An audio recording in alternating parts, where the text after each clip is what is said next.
Pour expliquer les textures, je vais quitter momentanément l'éléphant, donc je vais créer une nouvelle scène. File, New Scene. Texturer un objet est l'action qui permet d'appliquer de la couleur et de la matière sur l'objet. Donc pour texturer un objet, il faut tout d'abord faire le patron de l'objet, comme pour un vêtement, c'est-à-dire remettre l'objet à plat pour pouvoir travailler en 2D. Cette étape de travail s'appelle les UV. Donc je vais illustrer avec un cube, tout d'abord.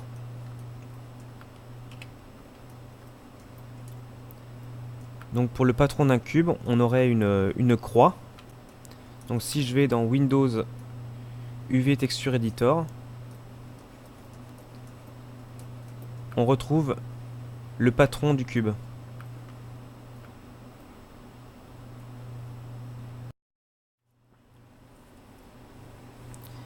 Pour bien comprendre les UV, je vais appliquer au cube une texture. Donc pour cela, nous allons voir succinctement l'Hypershade, qui est une fenêtre qui gère les matériaux. On va dans Windows, Rendering Editor, Hypershade. Donc de base, tout objet a un matériau. Donc par défaut, le matériau c'est un lambert, qui est un matériau neutre sans brillance. Si je double-clique sur le matériau, j'ai accès à ses paramètres.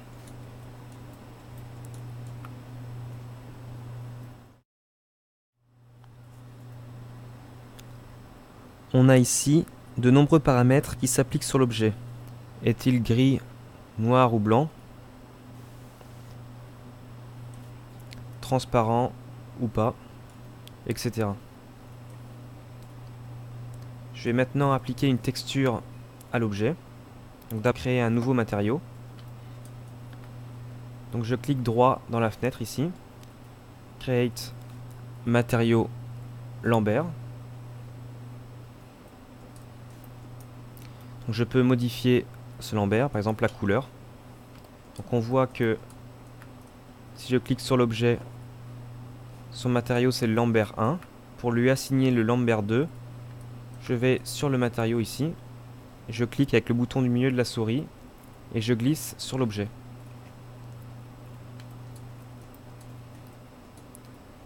Je vais maintenant lui appliquer une texture, donc une texture procédurale, c'est une texture générée par ordinateur. Donc je vais dans couleur, options, et j'ai ici tout un tas de textures procédurales ou des textures que je peux importer de fichiers. Donc je vais lui appliquer une texture de damier, shaker.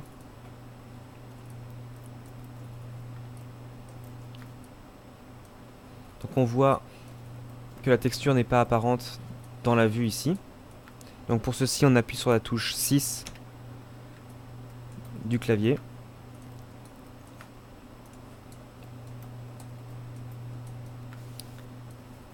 Et la texture est appliquée.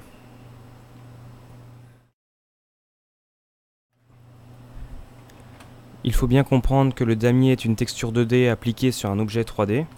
Donc je vais sélectionner l'UV Texture Editor, sélectionner l'objet. Pour voir la texture, je clique sur l'icône ici. Il faut bien comprendre que la texture damier continue sur tout l'espace 2D.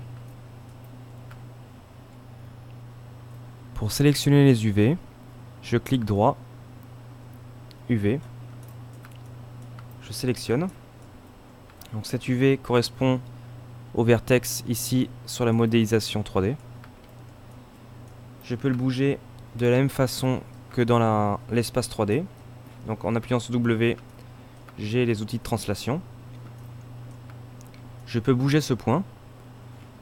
Donc on voit que la texture s'étire. Les UV nous permettent de naviguer dans la 2 dimensions de la texture sans bouger les points vertex de la modélisation. Je me replace à peu près au niveau du point d'origine. Si je sélectionne comme exemple un autre UV ici,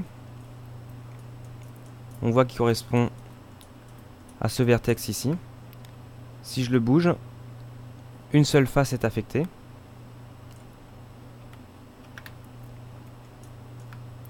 Donc à un vertex, par exemple si je sélectionne ce vertex ici, on peut avoir plusieurs UV. Donc ici on en a deux.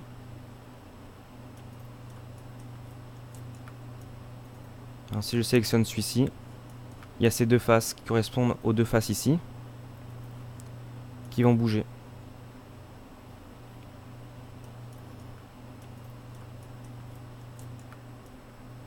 Je vais maintenant sélectionner un groupe d'UV.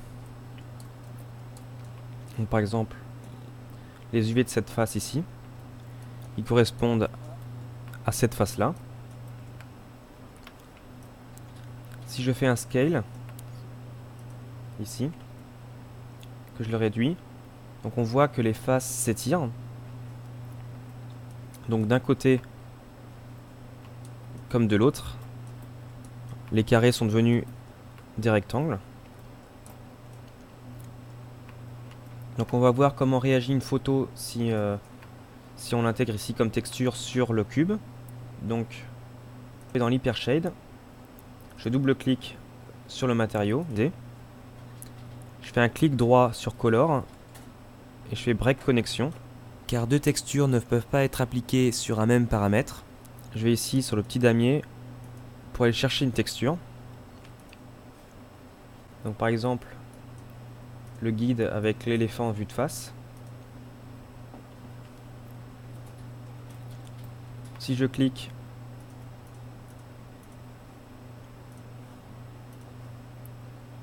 sur le matériau, je peux voir la texture dans les UV.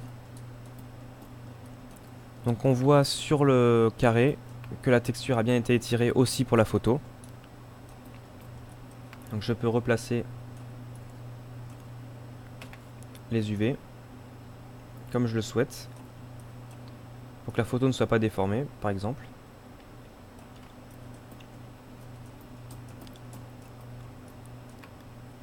Pour que la texture s'applique sur tout l'objet à la fois, je sélectionne tous les UV de l'objet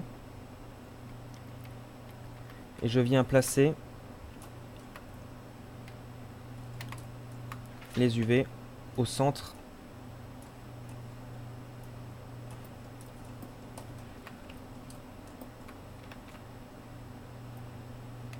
dans le carré de visualisation de la texture.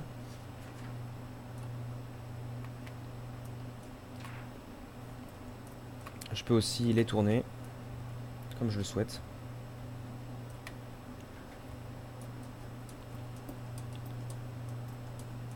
Donc on voit ici que par exemple cette face correspond à la face ici du carré. Je peux tout à fait sélectionner un point, modifier sa position pour par exemple avoir l'œil au niveau du vertex ici.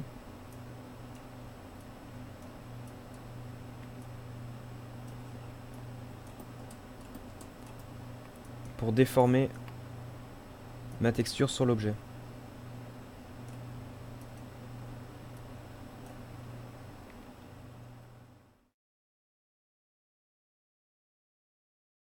Nous avons vu avec le cube le cas d'un objet où la texture peut ne pas être déformée. Prenons le cas de la sphère, donc je vais supprimer le cube. Donc je crée une sphère. Donc dans les UV Texture Editor, on voit que par défaut, on a des UV pour cette sphère. Mais si je lui applique le matériau du cube, ici, on voit que les UV déforment la photo sur l'objet. Donc il faudra retravailler les UV pour que la texture soit pas déformée.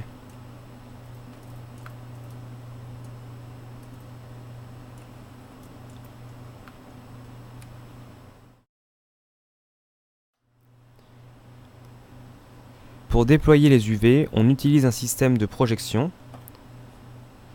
Donc, je sélectionne ma sphère. Je vais dans Polygone UV. Je vais créer un planar mapping. Si je clique ici sur la petite croix rouge, je peux déplacer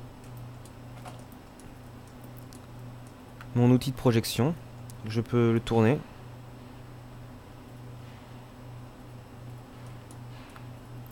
Je peux le scaler.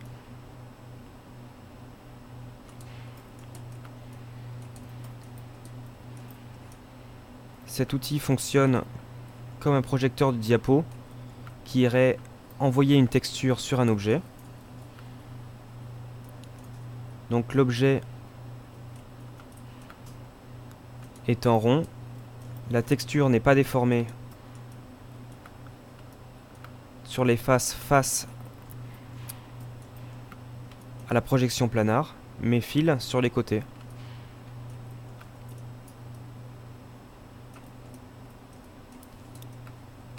On peut voir à quoi ressemblent les UV dans l'UV Texture Editor. Donc on retrouve la sphère telle que le voit la projection planar.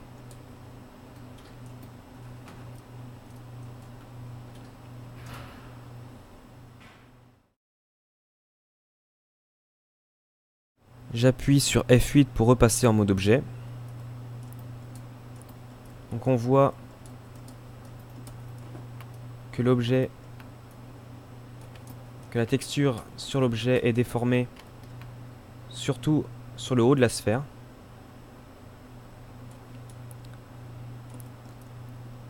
Par contre, elle n'est pas trop déformée sur le tour ici.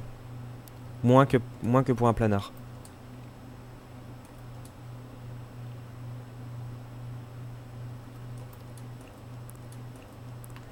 Un autre système de projection est le Spherical Mapping. Je vais dans Polygone UV, Spherical Mapping. Donc il crée une sphère ici.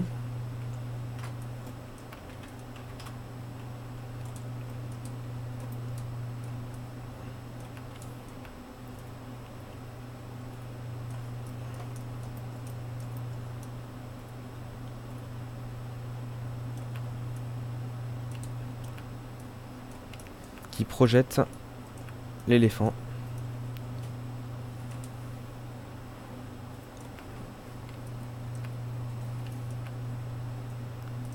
Donc de la même manière, je peux tourner l'objet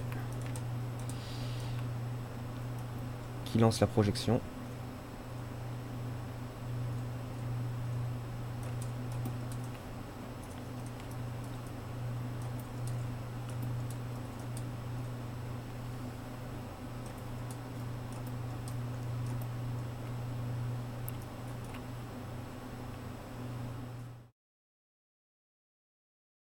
Enfin, le dernier type de projection est l'automatic mapping, qui est un déploiement d'UV calculé par ordinateur et souvent imparfait. Il sépare en différents groupes d'UV qui déforment assez peu la texture d'origine. Donc je sélectionne l'objet, je vais dans Polygone UV, Automatic Mapping. Je peux choisir ici en combien de groupes d'UV il va le faire, par exemple 5. Je projette. Donc on voit que les planar mapping qui ont permis de faire les UV ici sont visibles dans la vue.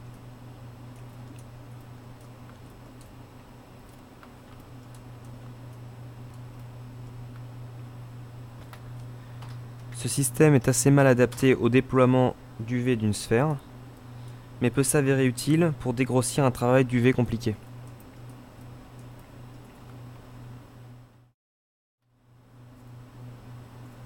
Revenons à la modélisation de l'éléphant pour lui déployer ses UV en utilisant les projections qu'on vient de voir. Donc File, Open Scene.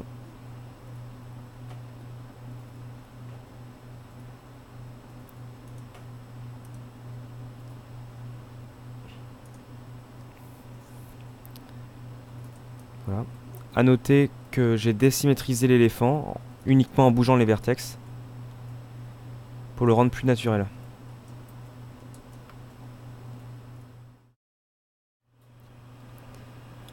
Donc pour travailler les UV sur l'éléphant et nous débrouiller pour qu'il y ait le moins possible de déformation, je lui mets un matériau avec une texture en damier. Donc je vais dans l'Hypershade, je crée un matériau, donc je clique droit, Create matériau Lambert, je double-clique, je vais dans couleur, shaker pour lui mettre un matériau en damier. Shaker qui veut dire damier en anglais. Donc en faisant un cliquer-glisser avec le bouton du milieu, je l'applique à l'éléphant. J'appuie sur 6 pour afficher la texture. Donc ici, si on regarde les UV, donc en sélectionnant UV, on voit que les UV sont réduits à un seul point. Donc on ne peut pas voir le damier sur l'objet. Je repasse en mode objet.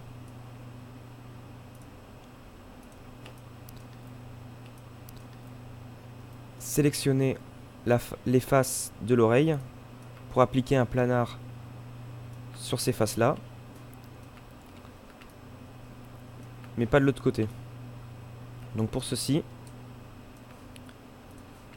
je peux sélectionner les faces à la main,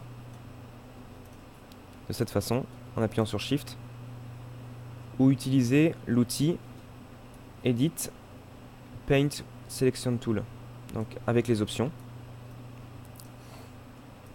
Donc je me mets en mode face, et je peux peindre les faces avec l'outil.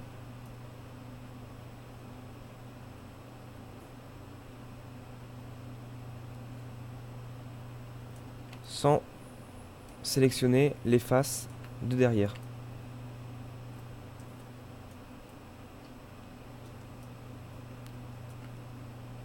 Donc toujours B pour réduire la taille du pinceau.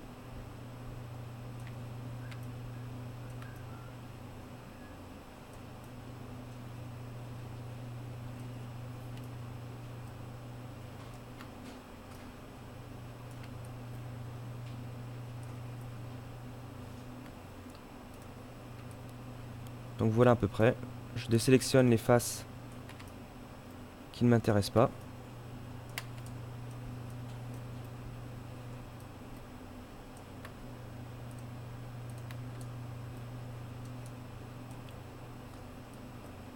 Et donc je vais appliquer un planar sur l'oreille.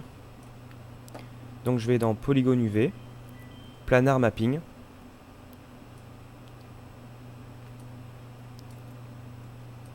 Donc je peux déplacer mon planar.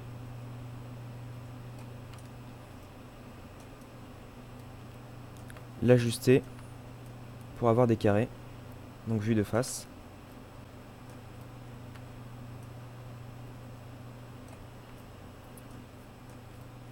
Donc on va voir dans les UV comment ça réagit. Donc je sélectionne les UV. Je peux déplacer mon oreille.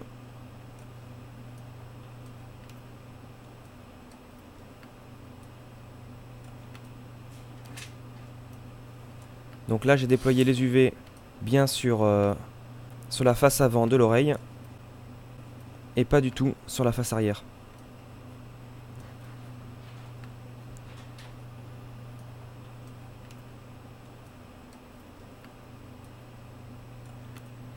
Je vais maintenant déployer les UV sur l'arrière de l'oreille. Donc pour ceci, je vais utiliser donc en face.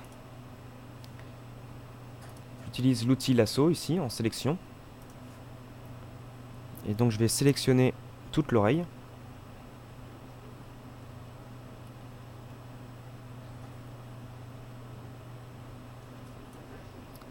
Voilà. Je vais désélectionner les faces qui ne m'intéressent pas. Donc avec CTRL toujours.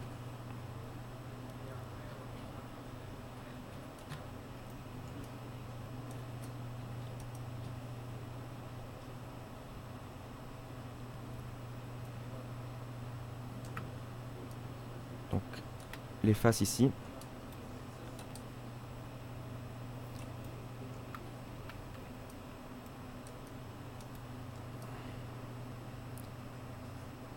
On voit que j'ai désélectionné une face sur le côté.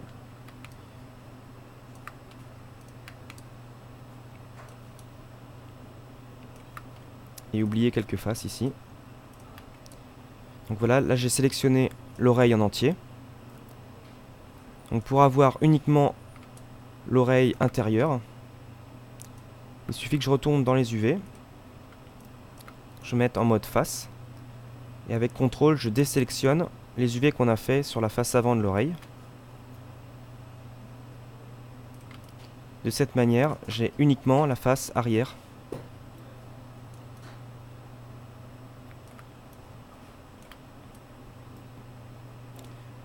Donc voilà. Donc comme tout à l'heure, je vais faire un planar mapping. Donc dans Polygone UV, planar mapping. Je vais bouger ma sélection. Et la transformer pour que les rectangles deviennent des carrés. Je retourne dans mes UV. Donc je les sélectionne en UV. Et je les déplace pour le positionner à côté de l'oreille face.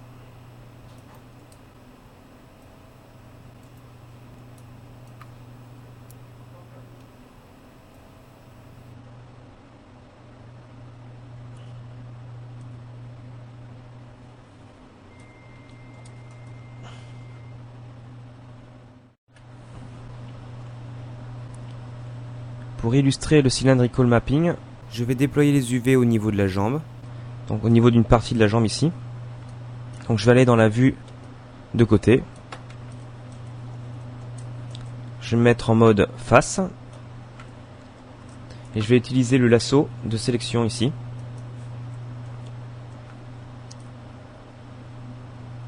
Donc je sélectionne le haut de la jambe.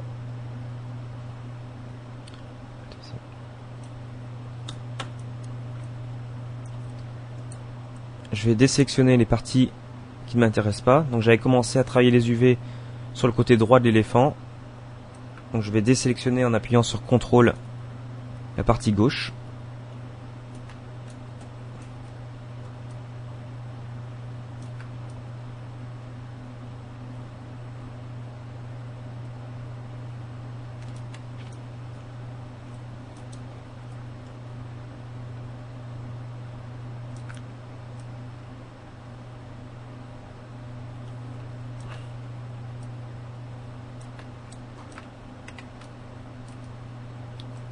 Voilà, je sélectionne uniquement les faces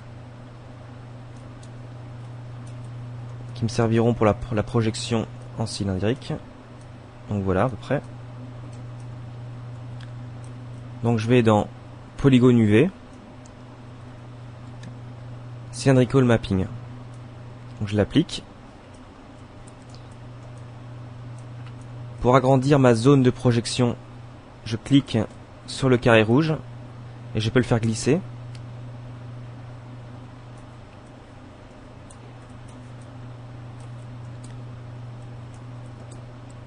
Je peux aussi faire choisir l'endroit où il y a la coupure, ici. Donc pour cela, je sélectionne l'objet et je le fais tourner, l'objet de projection. Et donc je vais mettre la coupure, qui est symbolisée justement par l'endroit où se trouve la croix rouge. Je vais la mettre plutôt vers l'intérieur. C'est la zone qui sera la moins visible si le raccord texture n'est pas parfait.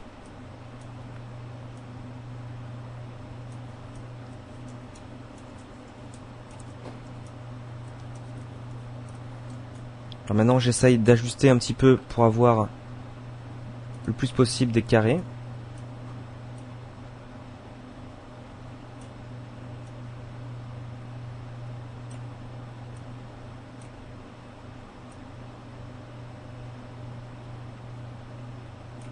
Voilà, comme ceci.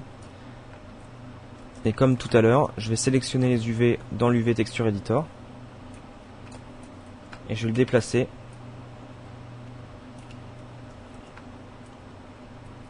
pour le placer ici. Bon, si je sélectionne les UV du bas de la jambe, on voit que c'est les UV du bas ici aussi. De même pour en haut.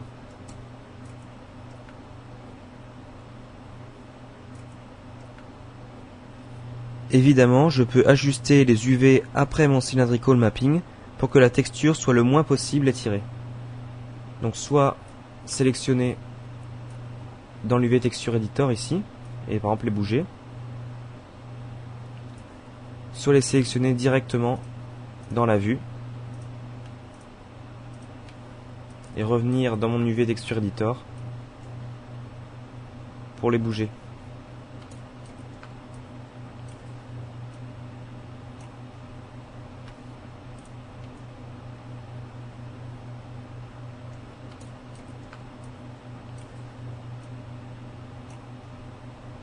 Je vais à nouveau appliquer un cylindrical sur une autre partie de la jambe et coller les deux déployés l'un avec l'autre. Donc je sélectionne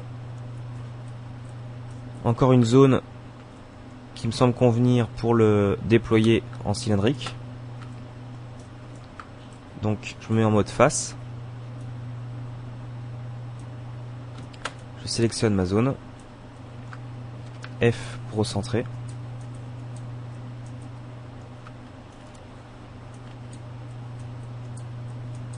Et donc j'applique un cylindrical, donc polygone UV, cylindrical mapping. De la même façon, j'agrandis la zone de projection.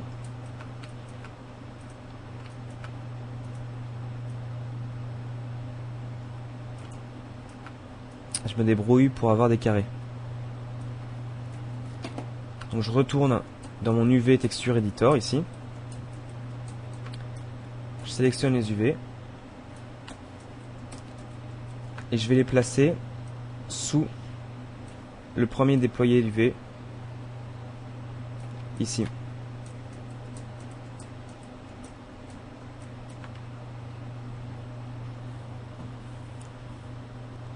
Avant de coller les deux parties ensemble, j'observe tout d'abord que mes UV sont mal placés ici. Donc ce qu'il faudrait, c'est sélectionner les UV là et les mettre de l'autre côté ici. Donc on voit que là ça étire la forme. Donc avec Z, je reviens en arrière. Donc il suffit de couper les edges ici. Donc je sélectionne la rangée. Je vais sur Cut UV ici, qui est dans Polygone Cut UV. Donc là je l'ai coupé. Ce qui veut dire que maintenant j'ai plusieurs UV ici.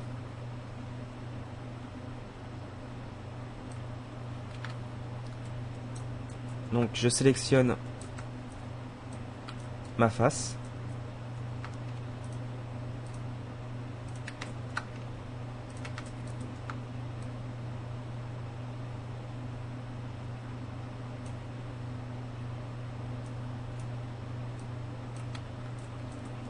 Donc voilà, j'ai réussi à détacher ma forme.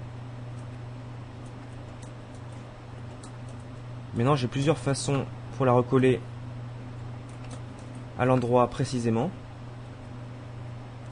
Donc soit je sélectionne les edges ici et je fais Sew UV qui va les coller ensemble. Donc CTRL Z pour revenir en arrière.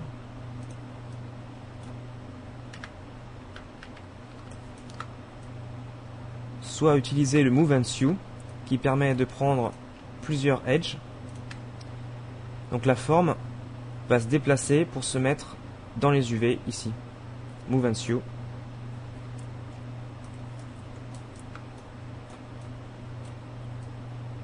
Donc là le déployé de la jambe ici est correct.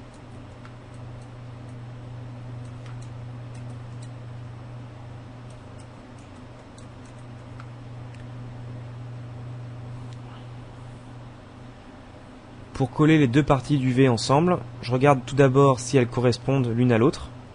Donc je sélectionne un edge. Donc je vois que le edge ici correspond à ce edge là.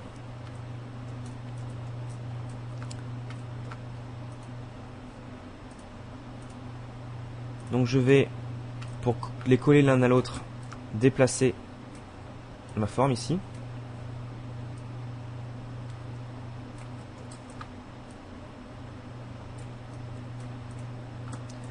Donc là, les edges correspondent. Donc je vais maintenant couper cette ligne de edge ici.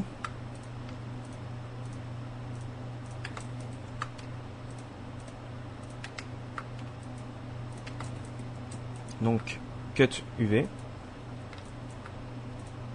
Je sélectionne les edges de bordure et donc je vais faire un move and sew pour les coller de l'autre côté.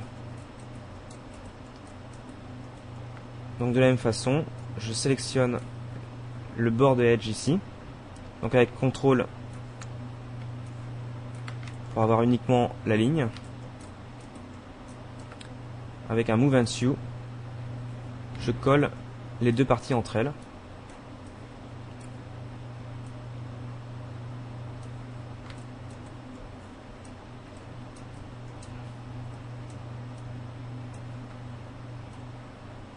Et je peux ajuster mes UV pour obtenir des carrés.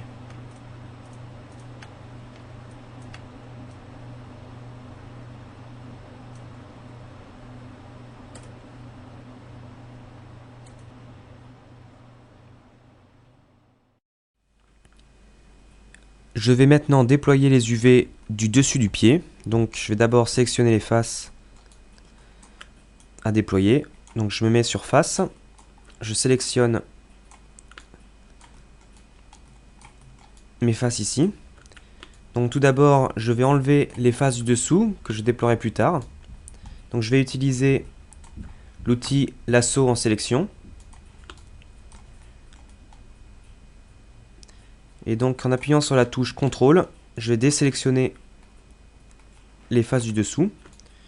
Donc je vais voir si j'ai pas oublié certaines faces. Ça a l'air d'aller. Et je vais maintenant désélectionner les faces qui sont déjà déployées en UV. Donc pour ceci, je vais dans l'UV Texture Editor. Avec CTRL, je désélectionne les faces. Donc là, j'ai bien la zone que je voulais déployer en UV. Donc on voit que le dessus du pied ressemble à peu près à la partie haute d'une sphère. Donc j'utilise donc un Spherical Mapping, donc projection grâce à une sphère. Donc je vais dans la barre des menus, Polygone UV, et je vais sur Spherical Mapping.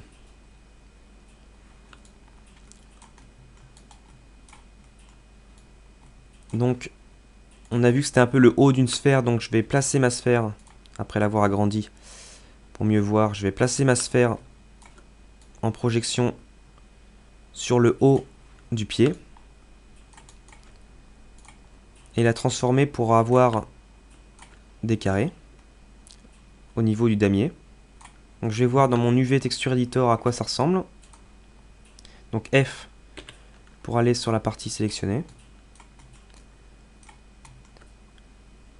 Je vais passer en UV, donc je vais sélectionner les UV ici. Et donc je vais les ramener près de la jambe qu'on a déjà déployée, dans le but de coller l'un à l'autre. Donc je vais réduire en taille avec R et le bouton du milieu de façon homothétique, le déployer d'UV pour qu'il se colle au-dessus. Voilà à peu près. Je vais le placer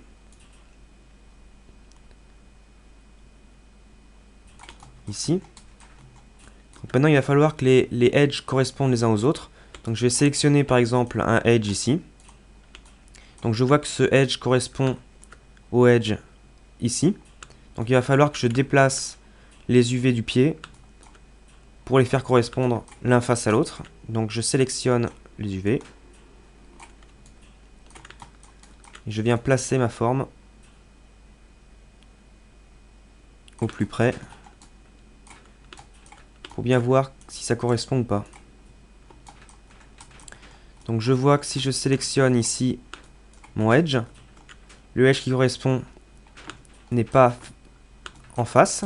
Donc en fait ma partie déployée en UV est trop grande encore. Donc je vais à nouveau sélectionner les UV.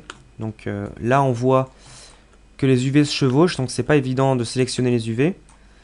Donc pour sélectionner les UV collés les uns aux autres, il me suffit d'utiliser un nouveau menu. J'appuie sur CTRL alors que les UV sont déjà sélectionnés. Et avec le bouton droit, je peux accéder à ces menus. Quand je vais sur To Shale, tous les UV ici collés les uns aux autres sont sélectionnés. Donc il me suffit de modifier un peu la taille.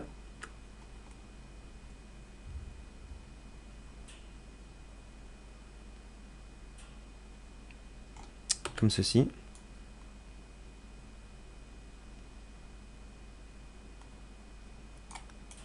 Donc je vérifie.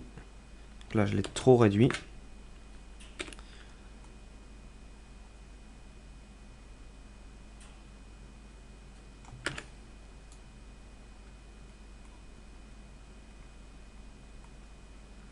Encore l'agrandir un petit peu.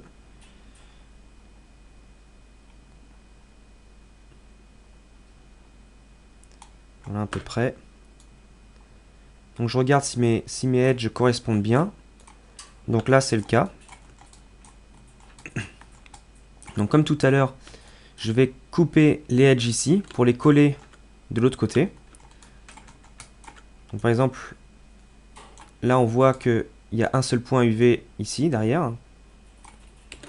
Donc pour les couper, je sélectionne la ligne de edge. Je fais un cut UV. Donc je vérifie si ça a bien été coupé. Donc je sélectionne le point. Donc là on voit qu'il y a bien 2 UV dessus. Et je vais maintenant faire un Move and Sue. Donc je sélectionne les edges ici. Donc en appuyant sur Move and Sue, cette partie va se retrouver à cet endroit-là. Donc Move and Sue. Donc là on voit que les faces ne correspondent pas encore, les edges. Donc il va falloir que je déplace les points. Donc soit en scale, donc de cette façon. Donc j'appuie sur R.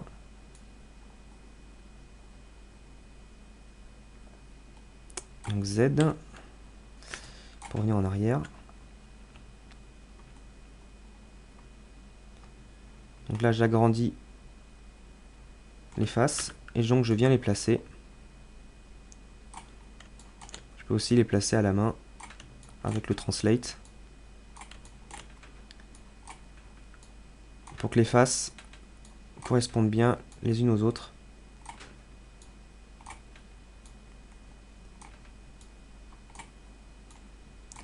On regarde si ça déforme pas trop les UV. Donc ça a l'air d'aller.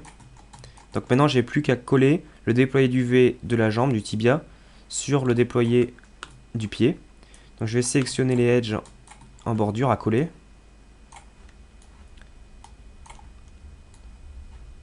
Donc désélectionner les edges qui risqueraient de se coller entre eux. Et donc là je vais appliquer à nouveau un Move and Sue.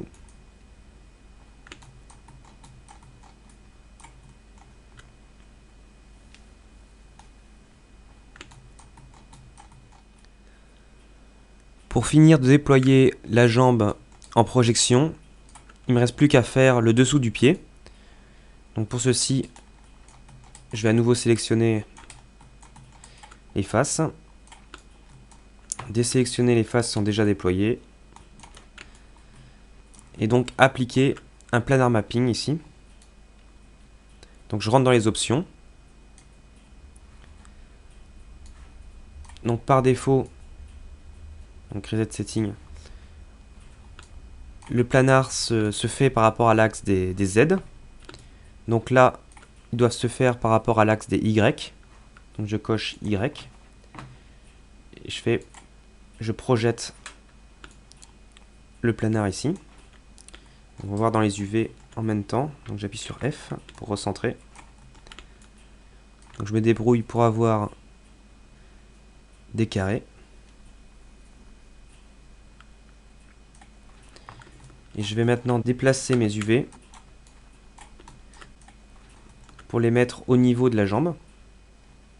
Donc là on voit que la taille des carrés est beaucoup plus petite que celle des carrés déjà déployés. Donc il me suffit de réduire mes UV en échelle.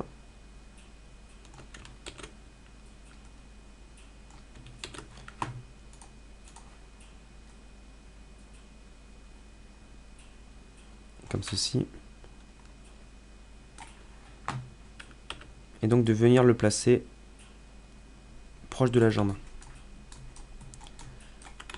Alors pour avoir un point de contact, parce que là on a une forme ronde par rapport à une forme plate ici. Par exemple si je sélectionne mes edges, on voit que ces edges là correspondent à la ligne là. Donc pour avoir un point de contact, je vais le faire uniquement sur un seul edge, par exemple celui-ci. Donc si je fais un Move and Sue, on voit que la patte ne se place pas au bon endroit. Donc il va falloir flipper les UV, donc faire une symétrie. Donc je sélectionne mes UV. Et donc ici, je fais un flip UV. Donc maintenant, si je veux coller l'edge ensemble, donc avec le Move and Sue, donc le pied se met bien où il faut, au bon endroit.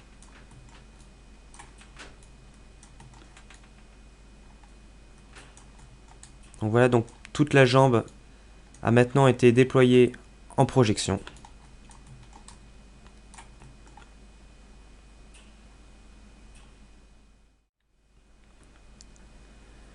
On observe que certains carrés sont encore des rectangles. Donc un outil assez intéressant qui permet d'uniformiser le damier est le Relax UV.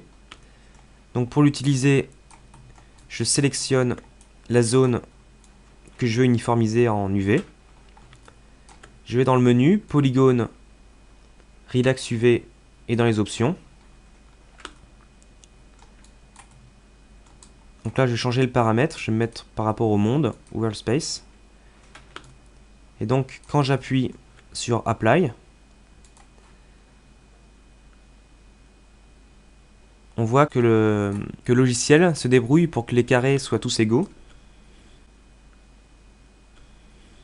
En fait, le logiciel compare la forme des faces du modèle pour le faire correspondre aux faces de l'UV, mais sans changer la bordure du déployé d'UV. Donc évidemment, ça change aussi dans l'UV Texture Editor. Donc je peux comme ça, en appuyant, affiner de plus en plus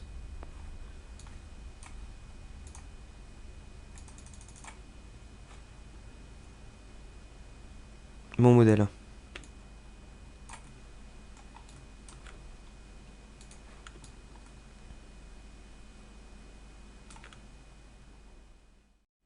Donc par exemple, je vais désélectionner le pied. Si par exemple je veux déformer uniquement mon déployé d'UV au niveau de la jambe, donc je peux utiliser un lattice UV, UV Lattice Tool ici. Donc pour aller dans les options, je vais dans le menu Tool, UV Lattice Tool, options. Donc par défaut, une cage est créée. Donc je peux modifier le nombre de colonnes ici, donc le nombre de points de contrôle pour déformer les UV ici. Un lattice UV, c'est comme un lattice de modeling, ça a les mêmes fonctions mais dans la vue de l'UV Texture Editor. Et donc je peux venir sélectionner un point, donc le bouger.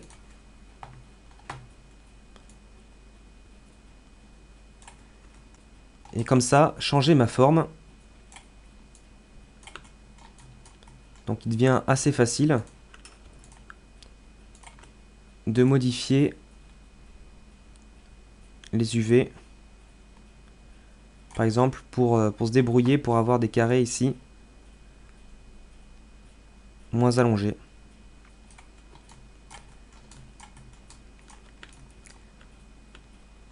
Pour enlever ce menu, parce que il est toujours actif, il me suffit d'utiliser un autre outil de déplacement par exemple. Je peux aussi utiliser le Smudge Tool ici, donc toujours sur une zone de sélection. Alors cet outil permet de déplacer des points UV avec un outil de pinceau. Donc si je double-clique dessus, je peux avoir ces options. En appuyant sur B, je peux agrandir plus ou moins ce pinceau et donc bouger les UV donc en fonction de cet outil.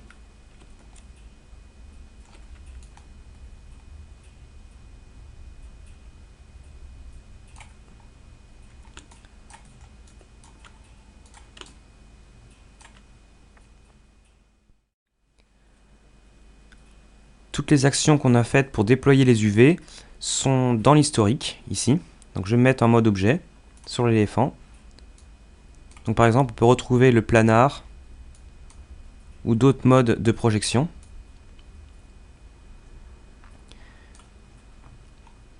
Donc cet historique charge inutilement l'objet quand les UV sont déployés.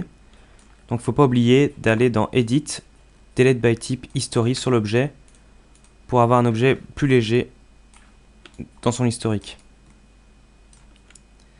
Donc c'est avec ces outils que j'ai déployé les UV sur l'éléphant en entier.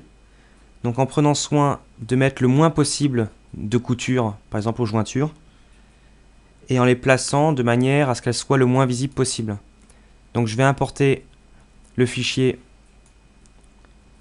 où j'ai déployé les UV en entier.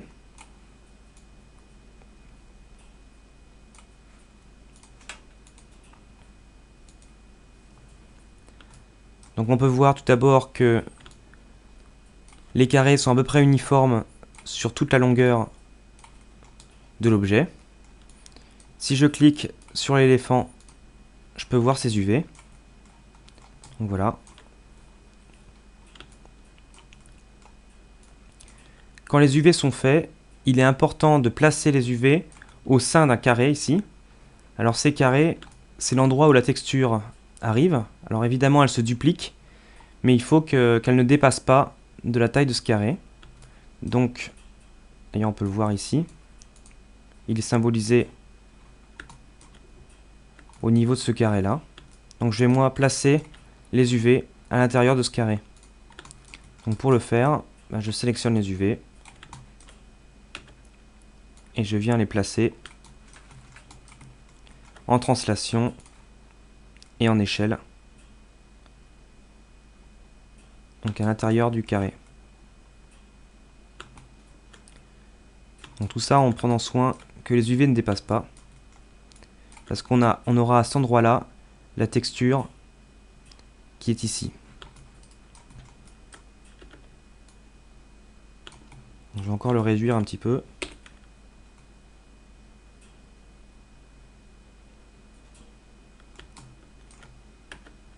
Alors plus les UV sont grands dans le carré, plus la finesse sera grande au niveau de la résolution de l'image de la texture sur le modèle.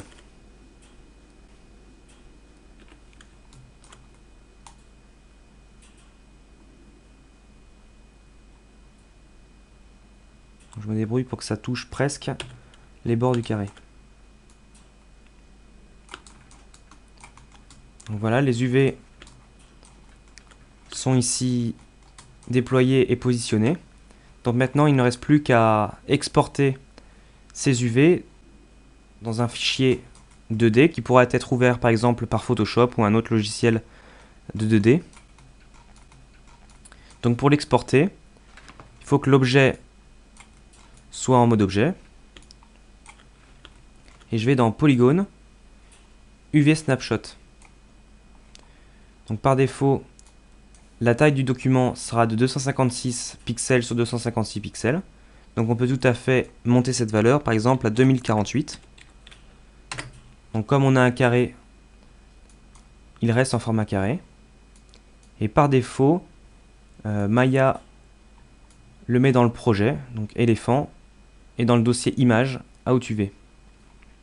On peut aussi changer le format, donc par défaut on a Maya if, on peut le mettre en JPEG ou en TGA par exemple. Le TGA permet d'avoir des informations aussi de transparence, ce qui me permettra d'avoir au niveau des UV les traits opaques et le reste transparent, ce qui me sera plus facile pour moi pour travailler dans Photoshop par exemple. Donc maintenant je peux faire l'UV snapshot, donc OK.